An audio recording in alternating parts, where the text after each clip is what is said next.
Et on en parle tout de suite avec le président de l'Assemblée et vice-président du Tavini Huir Attira, Anthony Géros Hirana. Bonsoir. Merci d'avoir accepté notre invitation. D'abord, confirmez-vous ou infirmez-vous la rumeur d'une motion de défiance?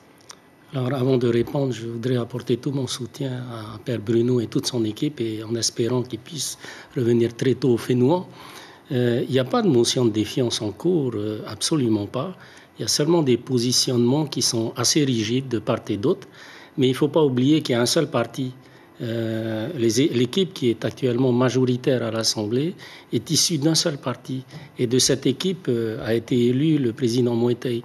Donc il y a des fondamentaux incontournables qui sont, dont nous sommes les garants, le vice-président et moi-même, du parti. Et c'est comme ça que vous expliquez ces désaccords fondamentaux entre l'exécutif et le législatif? On va dire que c'est la manière de faire qui fait qu'on sent des discordances entre les procédures mises en place, la manière d'opérer.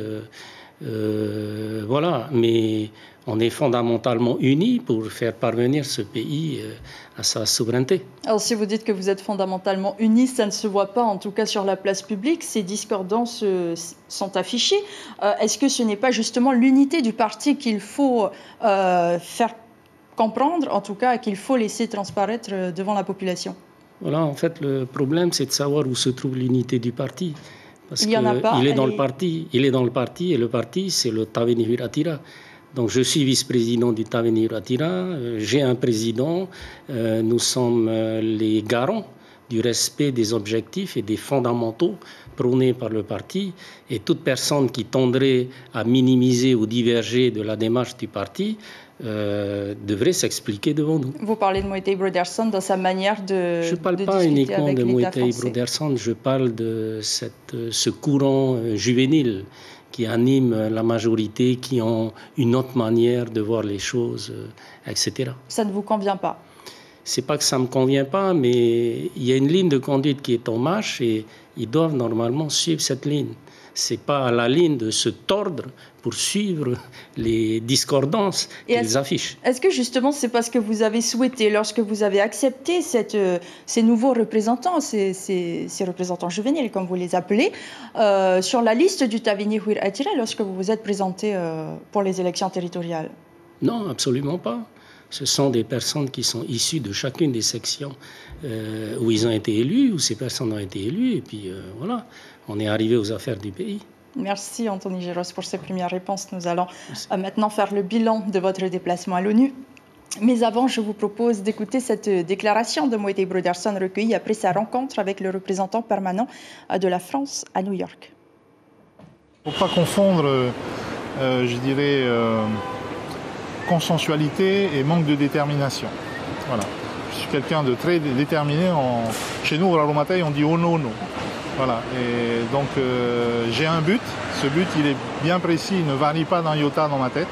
Simplement, j'estime que les moyens d'y arriver ne passent pas par l'outrance, ne passent pas par la confrontation permanente. Anthony Géros, les moyens d'arriver à l'autodétermination ne passent pas par l'outrance ni par la confrontation permanente. On suppose que Moïtei Broderson parlait de votre attitude et de celle d'Oscar Temaru. Vous n'aviez pas trouvé opportun de rencontrer l'ambassadeur de la France à l'ONU. Tourner le dos, pour vous, c'est la meilleure attitude à adopter? Mais on n'a pas tourné le dos. On n'a absolument pas tourné le dos. Vous n'avez pas souhaité participer à cette rencontre, du moins? Parce qu'on devait rencontrer d'autres ambassadeurs. On s'est partagé. Ce qu'il faut savoir, c'est que les propos qui ont été tenus par l'ambassadeur de France à l'ONU avant qu'on ne s'exprime sont des propos qui n'étaient pas adressés à la délégation polynésienne. Même si dans ses affirmations, on aurait pensé que c'était le cas. Ces propos étaient adressés au président de la 4e commission ainsi qu'à tous les ambassadeurs qui étaient là. Ces propos, des propos outranciers, accusateurs du fait que pourquoi vous avez réinscrit ce pays sur la liste des pays ne disposant pas d'autonomie alors qu'on leur a doté d'un statut d'autonomie la plus large. Et à ce propos, il leur a dit, c'est pour ça que la France maintient la désinscription de cette liste où la Polynésie n'a pas à figurer. Mais ces propos n'étaient pas adressés à nous, ils étaient adressés à l'ensemble des ambassadeurs qui étaient là. Preuve en est que tout de suite après qu'il ait tenu ces propos, il a quitté la salle. Et normalement, ce qui aurait dû se passer, c'est que quand le cas de la Nouvelle-Calédonie a été appelé, il aurait dû revenir en salle. Il n'est pas revenu. Et quand le président de la 4e commission s'est rendu compte, après avoir fait passer 2 pétitionnaires calédoniens qui ne revenaient pas, il a suspendu la séance au lendemain. Donc c'est l'attitude que vous dénoncez plus que les propos ou les deux? Écoutez, c'est le comité suprême de la rencontre de tous les diplomates du monde. Et il n'a pas tenu un langage diplomatique, que je sache. Il a tenu des propos complètement outranciers. Alors, vous aviez l'air un petit peu outré ou en tout cas choqué par l'attitude de l'ambassadeur, mais pourtant la France maintient sa position. Pas vis-à-vis de nous, vis-à-vis de ses pairs. Et après, d'ailleurs, quand on a laissé le président du pays ainsi qu'un des députés constituer la délégation pour le rencontrer, bon, il s'est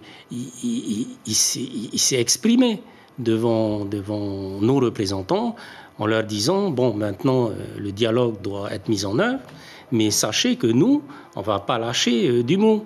Mais ça, on le sait, depuis 10 ans maintenant qu'on le sait. Et est-ce que ce n'était pas justement l'occasion de là où le dire? la victoire a été obtenue, c'est que dès l'ouverture de la séance, il a ouvert sa voix.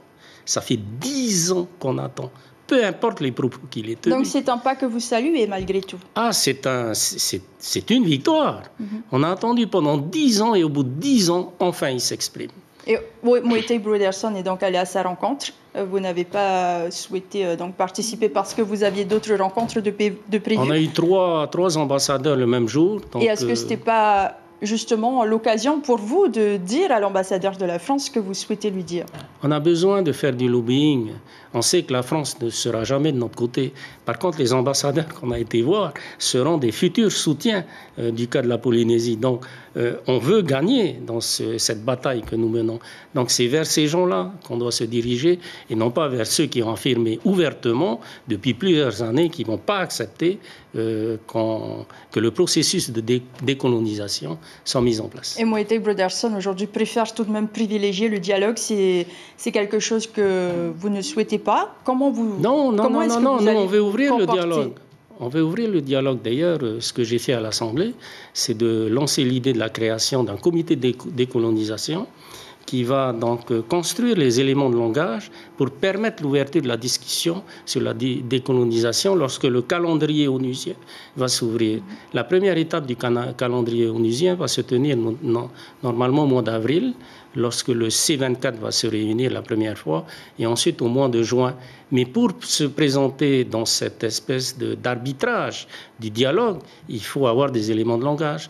Donc, c'est des éléments de langage, on va les obtenir, on va les construire du moins dans la commission de décolonisation de l'Assemblée. Et est-ce que vous allez tout de même soutenir Moetai Broderson dans ses actions ou est-ce que vous allez continuer à afficher votre opposition dans ces prochaines rencontres?